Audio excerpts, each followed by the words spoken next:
How's everybody doing? Happy 4th of July is coming around the corner. We are on day 3 of Gettysburg, and I was supposed to go down and check out the ancestors' gun and the Bible, but due to certain mental illnesses, I was not able to do so. But I'm not going to let you guys down, and I'm not going to let the memory of Alfred down. So today at 1:30, we're long past that when I post this up here, Alfred would lose his life in the Battle of Gettysburg, and the Pickett's charge, to be exact. The opposing artillery round would hit the front of the gun, causing the other round to get stuck, splitting the round in half, taking his buddy's head clear off and splitting him in half. Alfred was considered Old Man Gardner of the artillery corps because he was one of the oldest in Battery B. Now, he would perish, he would bleed out, but as he was bleeding out, he would make sure that the Bible was given to the officer so that his wife would get it. Alfred was a bit of a romantic.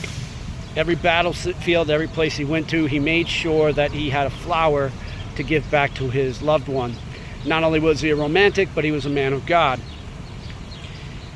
He survived most heavy conflicts up until Gettysburg, where he would pass.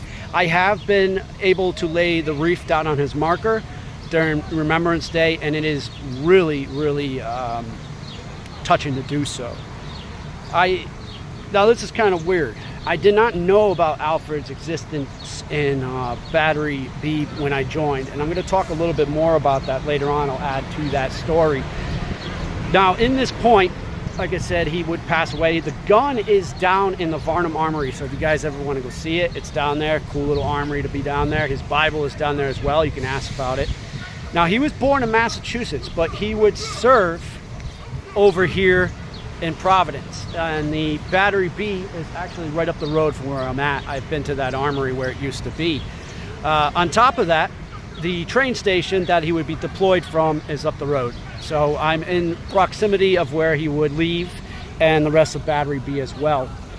So it's starting to get a little confusion over here and active, so I'm going to let you guys go, and we'll talk a little bit more about Alfred down the road.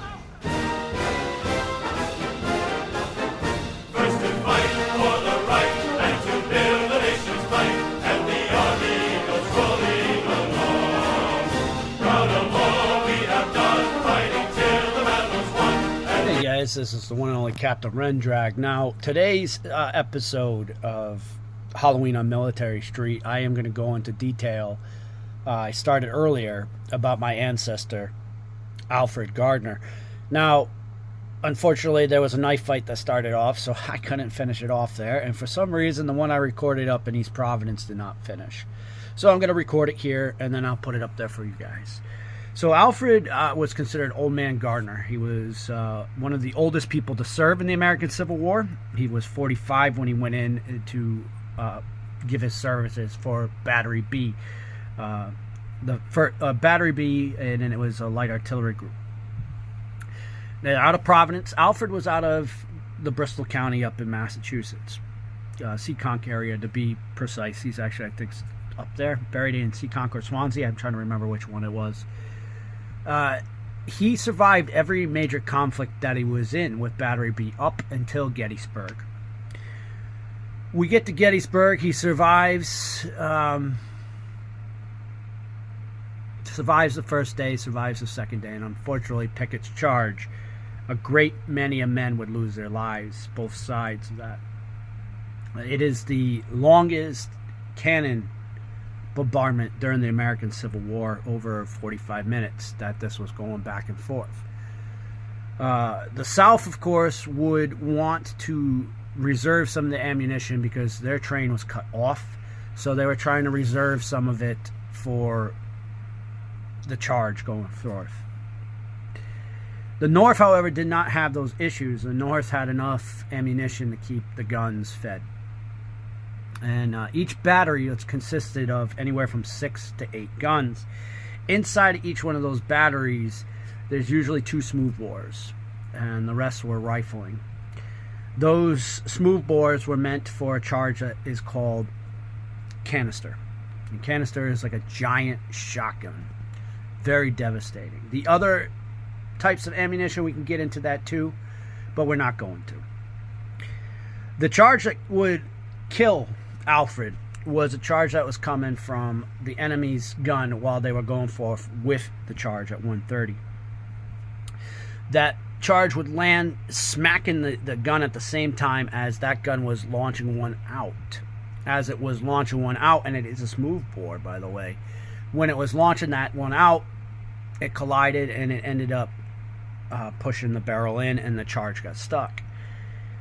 The round that hit that split in half. One side would go out and kill Alfred's best friend, taking his head off, and the other side would go and crack Alfred and splitting him down the side. Alfred bled out for about 5 to 10 minutes, and when he was done, of course, would pass away. Before he passed away, though, he made sure to give his Bible to the officer so it would get back to his loved one. Every one of the battles that he went to, which I said he survived the majority of the major conflicts, he would make sure to give his loved one a flower inside the letter. He was a bit of a romantic guy, and they know that. Those flowers, they're still strangely in good shape to this day when you look at the letters there. He was a hopeless romantic. He was a religious guy. He did his duty up until the last day. Strangely enough, my family and I, we joined the artillery. I was 16 years old. I joined Battery F. I had no idea about this gentleman. None of us did. We had no idea that the Sheldons that we're related to were also part of the heavy artillery out of Massachusetts. None of us did. So it's almost, wow, it's like our ancestors were speaking to us when we did that. And by the way, the part of the gun that I was best on was the part where Alfred was killed. So I was really, really, really good at that section. So it's kind of, it's weird, right? It's weird that happened. And it's weird that I went that route. Now, later on in my life, I was able to put a marker, thanks to Battery B. They allowed us to do that on Alfred's spot in Gettysburg. We did it during Remembrance Day and put it down there. Now that very same gun that he was killed on, which used to be in the State House, is in the Varnum Armory, if you guys get a chance to check it out. Really cool. His Bible's in there, too. You have to ask permission to see it. I still haven't seen it. My father has. I've seen the gun. I saw the gun when I was a kid in the State House. I had no idea that my ancestor was on that, and I had no idea in the back of my mind as a kid in second grade that I would be joining a Civil War reenactment group portraying an artillerist. And not only that, but when I went into the Army, I went into the artillery. Even way before knowing that. It's a weird concept, huh? It's kind of like my ancestor knew. So today, I was paying homage to him. I'll put up a little card for him as well to honor him. There will be the clown will be back. He'll be back probably next week. Tomorrow we are going to do a 4th of July special.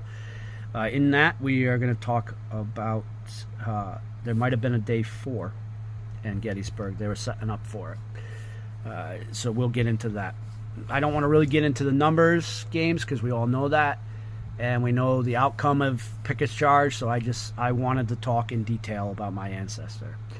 And I have that right. It's my show, right? My show. So I hope you guys enjoyed that little tad bit. I'm going to put this together.